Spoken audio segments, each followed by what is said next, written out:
వచ్చింది. కేకే ఫైల్ ఎంతమంది? కేకే వన్ లేదు. కేకే ఫైవ్. Hello hello hello. అరే అత్తానరా నేను, మీరైతే రెడీ అయ్యిర్రా, పార్టీ రెడీ అయ్యింది. అరే అరే అత్తానరా నేను, ఎంతలా అత్తారా నీకు ఎందుకురా? అరే నీకు ఎందుకురా? మీరు రెడీ అయ్యి చికెన్ తెచ్చిరా, రెడీ అయ్యిర్రా, మీరు రెడీ అయ్యిర్రి. నేను వస్తానరా, మీరైతే రెడీ అయ్యిరా. అరే సార్ మన ఇంటి ముంగడికి వెళ్ళి పోతారా, నేను చెప్పేస్తారా నీకు ఎందుకురా? నేను చెప్పేస్తా. ఏంటిదా? ఏంటిది? ఎటు వచ్చినావు నువ్వు? వీటీసా? వీటీస్కి వచ్చా ఫోన్ మాట్లాడుతాను కదా. ఏం దోస్తులు? ఏ దోస్తులే? పెళ్ళి పోయినావా? వీటీస్కి వచ్చినావా? వీటీస్ అంటే ఏమనుకుంటావా నువ్వు? ఫోన్ బంద్ చేయి ఫస్ట్. ఫోన్ స్విచ్ ఆఫ్ చేయి. వీటీస్ అంటే ఏమనుకుంటానా? క్రమశిక్షణకు మారిపోయారు వీటీసీ. అర్థమైందా? ఇంకోసారి అట్లా రాకు. ఇదిదో ఏంటిది? ఇది లెటర్ కృష్ణ. నిన్నటి నుంచి ఉన్నాయి కదా నీ ట్రైనింగ్. నిన్న ఏమి రావాలి సార్? నిన్న ఏంటి అనుకుంటాను సార్? పుష్ప 2 సార్ రిలీజ్ అని. ఓ పుష్ప 2 చూసుకుంటున్నావా? మరి నీ జీవితం ఎవరు చూడాలే? ఇవాళ వచ్చినావు. మీ నాన్న వాళ్ళు నీకోసం కష్టపడి నిన్ను, అరే నా కొడుకు మమ్మల్ని బాగా చూస్తాడు, వానికి జీవితం కావాలని నీకు ఉద్యోగం పెట్టించింది. నువ్వు పుష్ప 2లు పుష్ప 3లు చూసుకుంటుంటే జీవితం సంకరాసుకుంటూ పోతుంది. మరి పో నాడు, పో. ఆ సెల్ ఫోన్లు కానీ బంద్ చేసి రేపటి నుంచి మంచిగా సిన్సియర్ కదా. అర్థమైందా? కూర్చోపో నాడు. పుష్ప 2లు చూసిందట. పుష్ప 2లు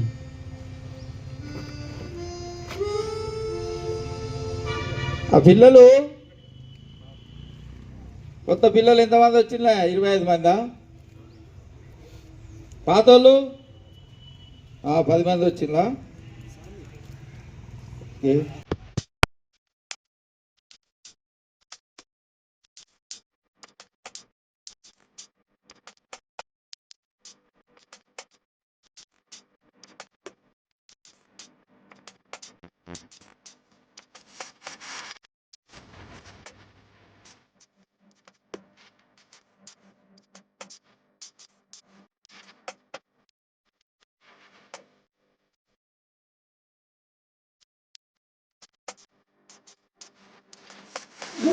ఏ బాబు, అరే చెవుడా, ఎడుగు చెవుడా, తీయా చెవులది.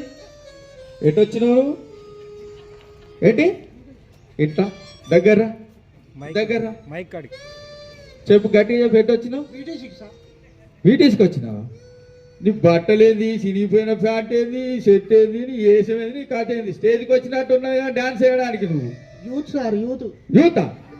అరే యూత్ ఇట్లానే ఉంటుందా? ఈ కాలేజ్ అనుకున్నావు అయ్యేది యూత్ బూత్ అనుకుంటా కథ. ఓ వెరైటీ ఉన్నదా మొత్తం.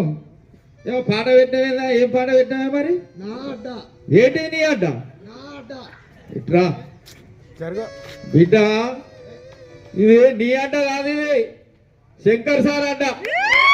శంకర్ సార్ అడ్డలు ఎవరైనా ఇట్లా వేసిందనుకో, తెల్లారు ఆయన ఇక్కడ నిన్ను పంపిస్తాడు. మళ్ళా నువ్వు 6 నెలల దాకా పోవాలి ట్రైనింగ్ కోసం. అర్థమైందా? రేపటి నుంచి యూనిఫామ్ వేసుకొని మంచిగా తయారయ్యరా, సిన్సియర్గా ఉండాలి. శంకర్ సార్ మంచోడు కాదు, మిమ్మల్ని చంపాడెత్తాడు. మరి మేమంటే మమ్మల్ని కూడా తిడతాడు, ఎందుకు రాడిస్తాడు అని. మాకు ఇచ్చేది ఇస్తూనే ఉంటాడు వెనక నుంచి. పో నువ్వు పో, అడ్డాలు గిడ్డాలు బంద్ పెట్టి రేపటి నుంచి సిన్సియర్గా రా. నాడు కూర్చోమ్మా. ఓ పరిశాన్ ఉన్నది పిల్లలతోటి, కొత్తోళ్ళు పరిశాన్ చెప్తాను. Good morning. అరే సాయి వచ్చినావా? దా ఇట్రా. అరే నీ డ్రెస్ గీసు మంచిగా ఉన్నదా? సిన్సియర్గా ఉన్నదా? నువ్వు చూసిలానా పిల్లలు? ఈయన ఎంత మంచి సిన్సియర్గా వచ్చిండు. Very good. ఇట్లా రావాలి క్లాస్ అంటే. నువ్వే నీకేరా అని చెప్పింది. అరే డ్రెస్ వేస్తున్నావు మరి ఎట్లా తయారై వచ్చినావు? మైక్ మా నాన్నగారిని చూసాను సార్. మా నాన్నగారు డ్యూటీకి కానీ వీటీసీ టైంలో వీటీసీకి వెళ్ళేటప్పుడు కానీ మంచిగా డ్రెస్ చేసుకొని షూ వేసుకొని నీట్గా తయారయ్యారు. Very good. అట్లా తయారై రావాలి. మీ నాన్న పేరు ఏం పేరు? మా నాన్న పేరు రాజయ్య సార్.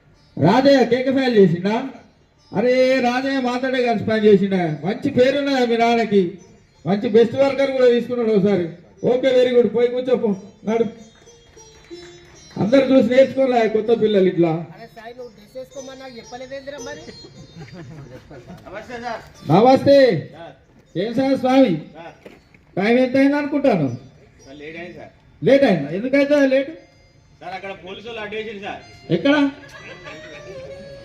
అప్ల కాడ వేసింది సార్ బస్ స్టాండ్ కాడ యాభై దగ్గర అయితే నువ్వెందుకు ఆగినావు అక్కడ సార్ నేను హెల్మెట్ పెట్టుకోలే సార్ అబ్బా వెరీ గుడ్ సభలు పట్టాలా నేను రక్షణకు మారిపోయారు ఉన్నాడు హెల్మెట్ మర్చిపోయి వచ్చిండు మీ ఇల్లు ఎక్కడ సార్ గదరాడు సార్ గద్దరాయుడు ఎక్కడ ఉన్నది మంచి సార్ మొత్తం మెయిన్ రోడ్ మొత్తం అక్కడ నుంచే పెద్ద పెద్ద వాహనాలన్నీ అట్టనే పోతా ఉంటాయి మీ దగ్గర ఎన్నో యాక్సిడెంట్ అయితే నీకు తెలియదానే రక్షణ అనేది ఇంటి దగ్గర నుంచే స్టార్ట్ కావాలి ఫస్ట్ మనకి అర్థమైందా చిన్న హెల్మెట్ ఇట్లా తల పెట్టుకొని వస్తే ఏమైందా ఎందుకలు చూసిపోతానే సార్ ఎందుకని వచ్చిపోతాను అబ్బో నాయన ఏం మాట్లాడు ఇంతటి నాయన సరే సరే ఎంటికల కోసం చూసుకుంటే నీ ప్రాణమే పోతుంది సార్ నీ ప్రాణం పోయినాక నీ భార్య బిడ్డల పరిస్థితి ఏంటిది ఇక్కడికి వచ్చేది ఎందుకు తెలుసా ఇవన్నీ బంద్ పెట్టాలి క్రమశిక్షణతోటి నువ్వు ఇంటి దగ్గర నుంచే బయలుదేరేటప్పుడు హెల్మెట్ పెట్టుకొచ్చుకుంటే నీకేం కాదు భయ్ కింద పడ్డా కానీ కాలు చేరుగుతే హాస్పిటల్ పోతే 40 రోజులకు ఏం బతుకుతాయి తల పగిలింది అనుకో ఏమవుతుంది నీ మీద ఆధారపడ్డోళ్ళు నీ జీవితం కూడా నాశనం అయిపోతుంది ఇక ముందు అట్లా చేయకు ఇంకోటి రేపటి నుండి హెల్మెట్ వేయలేదనుకో అక్కడ అశోక్ సార్ ఉంటాడు గేట్ కాడ మొత్తం అటే వెళ్ళబడతాడు అర్థమైందా ఇక్కడ ఒక్కొక్క యమబాతులు లెక్క రెడీగా ఉన్నారు ఏదన్నా అయితే తీసుకుపోవాలి కానీ రక్షణ అనేది కాపాడుతుంది ఇక్కడ కాబట్టి రక్షణతో ఉండి నేర్చుకోపో ఓ రేపటి నుంచి టైంకి రా రైట్ ఓకే ఓకే సరే అందరు వచ్చినట్టే కదా ఇక ఓకే అసలు వీటీస్ అంటే తెలుసా మీకు వీటీస్ అంటే ఏంటిదే సార్ నేను చెప్తా సార్ ఇవాళ వచ్చిన నీకు తెలుసా చెప్పు అవుగానే సారు ఈ వీటీస్ ఎందుకు సార్ ఇంత పొద్దుగా లేడీ పెట్టడం అవసరమా సార్ మొన్నడు దాకా ఈ హాస్టల్లా కాలేజీలల్లా పొద్దుగాల 6ంటికి లేపేది బాగా అయిపోయింది మళ్ళీ ఈ వీటీసీలా అవుగానే సార్ నేను అడుగుతా 10ంటికి వెళ్ళి పెడితే పెట్టా సార్ వీటీసీ 10ంటికి కాదు 12ంటికి కూడా పెట్టుకోవచ్చు 3ంటికి కూడా పెట్టుకోవచ్చు ఇది కరెక్ట్ సార్ నీకు వీటీసీ ఎందుక బాయ్కే పోతే అయిపోతుంది కదా డైరెక్ట్ బాయ్కా ఇది కరెక్ట్ సార్ అరే నేను అల్లేదారా సార్ డైరెక్ట్ బాయ్కి పంపితే సార్ ఈ సర్ఫేసో 30 రోజులు ఈ అండర్ గ్రౌండ్ 30 రోజులు ఈ 60 రోజులు బదులు అదే బాయ్కి పోతే 60 ఉండి ఇంకో 130 వేసుకుంటే 190 మాస్టర్లు అవుతాయి వెరీ గుడ్ ఎంబడే ఇంకో సంవత్సరం లక్షలు మధురిస్తాను ఎందుకు సార్ మాకు ఈ తలకాయ నొప్పి అబ్బా వెరీ గుడ్ నాడు బాగా మాట్లాడినావు అనుకో అవు కృష్ణ ఒక్క మాట అడుగుతా సార్ నువ్వు కాలేజ్ చదువుకున్నావా అవును సార్ కాలేజీలో కష్టపడి చదివినావా లేకపోతే ఇట్లనే గాలికి తిరుగుకుంటూ చదివినావా కాలేజీలో అంటే ఎగ్జామ్ ఉన్నప్పుడు చదివేది ఎగ్జామ్ ఉన్నప్పుడు చదివేది కానీ వీటీసీలు అట్లా జరగదు నువ్వు ప్రతిరోజు నువ్వు చేసే పనిలో రక్షణతోటి పని చేయమని నీకు చెప్తుంది నీకు ల్యాప్టాప్ కొనుక్కోవాలి దాని గురించి తెలిసిందా తెలియదు సార్ సెల్ ఫోన్ కొన్నావు కొనుక్కోవాలి తెలిసిందా తెలియదు సార్ ఏం చేసినా దాని గురించి నేర్చుకున్నా సాయి గారిని కూడా అడిగి తెలుసుకున్నా సార్ అట్లనే ఇక్కడ కూడా పాత తరం వాళ్ళు ఉంటారు వాళ్ళని అడిగి తెలుసుకోవాలి వీటీస్ లో మనకి మంచి మంచి సార్లు వస్తారు అన్ని విషయాలు చెప్తారు నీకేం తెలుసా గాలికి ఇట్లా ఎండ గాలి ఇవన్నీ ఉంటాయి అనుకుంటాను ఆ బాయిలో బాయ్ అంటే తెలుసా మీకు బాయ్ అంటే ఇప్పుడు ఓపెన్ కాస్ట్ లేవా సార్ ఓపెన్ కాస్ట్ ఇయ్యరా మాకు ఓపెన్ కాస్ట్ల గురించి కాదా అండర్ గ్రౌండ్ బాయిల గురించి అయినా ఓపెన్ కాస్ట్ మీకు తెలుసు అసలు ఆ సబ్జెక్టే మీకు ఉండదు కాలేజీలో తెలియదు సార్ అర్థమైందా మీరు ఫీజులు కట్టి పరీక్షలు రాసి పాస్ అవుతారు అవును సార్ ఇక్కడ ఏం చేస్తుంది కంపెనీ మన కోసం ఇంతమంది ఉద్యోగస్తులను పెట్టి కంపెనీ జీతాలు ఇచ్చి మీకు రక్షణతో ఎట్లా పని చేయాలి వివిధ రకాలైన వృత్తుల వాటి మీద ఎట్లా పని చేయాలి వాటి మీద అవగాహన పెంచుకోవాలనేది కంపెనీ డబ్బులు పెట్టి మీకు నేర్పిస్తుంది దాన్ని మీరు క్రమశిక్షణతో నేర్చుకుంటేనే మీరు జీవితాల్లో పైకి వస్తారు మీరు బాగుంటారు మీ భార్య పిల్లలు బాగుంటారు నాడు పై కూర్చోపో వీటీస్ అనగానే ఏదో ఆషామాసి కాదు లెక్క కాదు అర్థమైందా అడిగినా కాదురా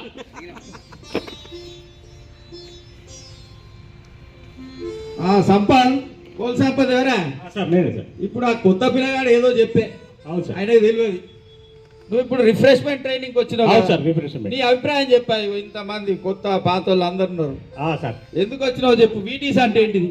ఇక వీటీస్ అంటే సార్ పొద్దున 8 గంటలకు మాస్టర్ పడతాం. ఇక మాస్టర్ పడ్డాక కొద్దిసేపు యోగా మాస్టర్ వచ్చి యోగా నేర్పిస్తాడు. యోగా నేర్పించినాక మళ్ళీ ఇక 9 గంటల వరకు ఒక గంట సేపు క్లాస్ నడిచినాక మళ్ళీ సాయి తాగడానికి పోతాం. సాయి తాగొచ్చినాక మళ్ళీ కొద్దిగా అటు టైం పాస్ చేస్తే మళ్ళీ ఆకలి అయితే కదా బువ్వ పంపిస్తారు. అయ్యో ఇక బువ్వ పోయొచ్చినాక ఇంకేమున్నా సార్ మంచిగా నీరత్తా అంటది.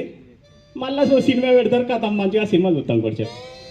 ఇక సినిమా అయిపోయినాక ఏమన్నా సార్ మళ్ళీ కొద్దిగా క్లాసు సార్ చెప్పినట్టు చేస్తే కదా ఇంటికి పోడేనా ఇంకేమన్నా సార్. బా నువ్వు చాలా పెద్దగా చెప్పినా. 10 సంవత్సరాల నుంచి చెప్తాను ఇదే నేర్చుకున్నావు. వీటీస్కి వచ్చి ఎట్లనే కొద్దిగా అన్న బుద్ధి ఉండాలి సంపత్. నువ్వు ఇట్లా చెప్తే ఆ పిల్లలందరూ ఏమనుకుంటారు, ఇదే కావచ్చు అనుకుంటారు. ఏం చెప్పేది నీకు 10 సంవత్సరాలు మళ్ళీ ఎందుకు పంపింది అసలు నిన్ను? ఇప్పుడు చెప్పు, మీ మేనేజర్ బాయ్ నుంచి ఎందుకు పంపింది నిన్ను ఇక్కడ? సార్ ట్రైనింగ్ అని నువ్వు పంపించారు. రోజు చేసే పని అయినా కానీ 5 సంవత్సరాల తర్వాత మళ్ళీ వాటిని గుర్తు చేసుకొని రక్షణతోటి ఎట్లా పని చేయాలి చేద్దాం. రోజు చేద్దాం, ఏదో ఒకటి మర్చిపోతూనే ఉంటాం. వాటిని మళ్ళీ గుర్తు చేయడానికి ఇక్కడ మనకు సార్ మేనేజర్ సార్ ఉంటాడు, అసిస్టెంట్ మేనేజర్ సార్ ఉంటాడు, ఓవర్మెన్లు ఉంటారు. ఎందుక ఇవన్నీ కంపెనీ ఎందుకు భరించాలి మన కోసం? సార్ అట్లా చెప్పక నువ్వు చెప్తే 10 మంది మారాలి. పిల్లలు కొత్త పెద్ద ఆడపిల్లలు కూడా వచ్చింది ఇప్పుడు. ఇంకోసారి అట్లా చెప్పకు, సిన్సియర్గా ఉండి నేర్చుకో. అర్థమైందా? సార్ నేర్చుకుంటా. ఓకే ఓకే సరే. పిల్లలు వీళ్ళందరూ ఏదేదో చెప్తాను. ఇక్కడ ఒక పెద్ద మనిషి వచ్చిండే, సుధయ్య. సుధయ్య ఒకసారి నిలబడాయా నువ్వు? ఈయన చూసి ఇలా ఎంత సిన్సియర్గా కూర్చుంటాడు. కొత్త అపాయింట్మెంటే, కొత్త అపాయింట్మెంటే, ఏజ్ బారే. మీరెవరు నమ్ముకోవద్దు. ఆయన చూసి ఆయన జీవితము ఆయనకి గుణపాఠం నేర్పింది. మీకంటే ఎక్కువ హేళన చేసేటోడు వీటిసుకొచ్చి శంకర్ సార్ చెప్పిన, అశోక్ సార్ చెప్పిన, రాయసన్ సార్ చెప్పిన, గురువయ్య సార్ చెప్పిన, సార్ మీరందరు నాతోటి చేసిన వాళ్ళేనా, మీరేది సార్ నాకు చెప్పేది, నాకు తెలియదు సార్ పని విధానం అని ఇవన్నీ మాట్లాడేటోడు. ఒక్కసారి ఇట్రావా, నువ్వు ఇట్రా ఒక్కసారి రా. నీకు జరిగిన అనుభవాలు ఏంటో వీళ్ళకి చెప్పు. వీళ్ళందరికీ ఒక కనువిప్పు కావాలి. నా పేరు సుధయ్య.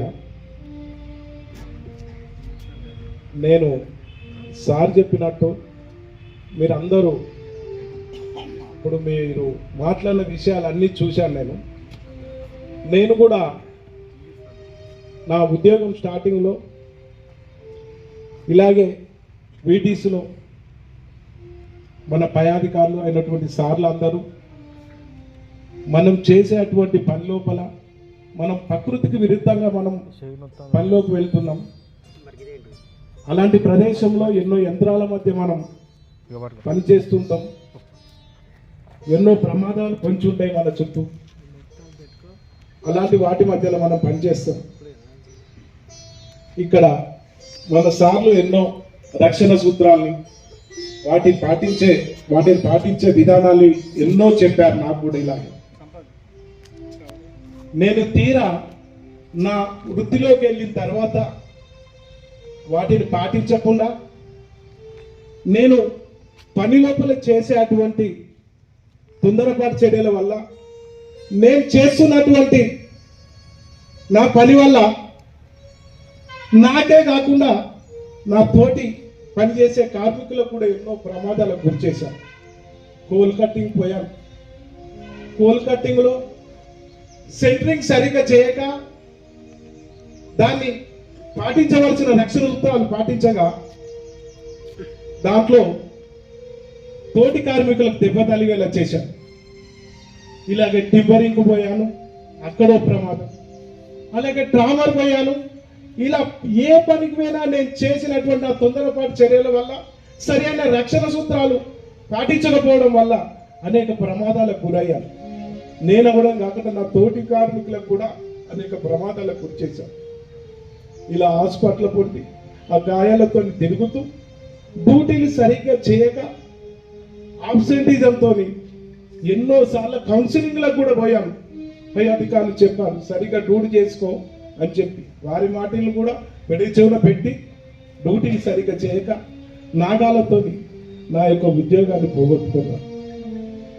ఇందాక సోదరులు చెప్తుంటే నేనప్పుడు చేసినటువంటి పొరపాట్లు నాకు గుర్తొచ్చాయి. మీ జీవితంలో కొత్తగా చేస్తున్నారు. మీరు మటుకు నాలా సార్లు చెప్పే రక్షణ సూత్రాలు కలిలో పాటించవలసినటువంటి రక్షణ పద్ధతుల్ని మరిచిపోయి రక్షణను మరిచి తొందరపాటు చర్యలకు పాటించకండి. ఎందుకంటే నా ఉద్యోగం పోయినాక ఇప్పటికి 10 సంవత్సరాలు అవుతుంది. నా ఉద్యోగం పోయి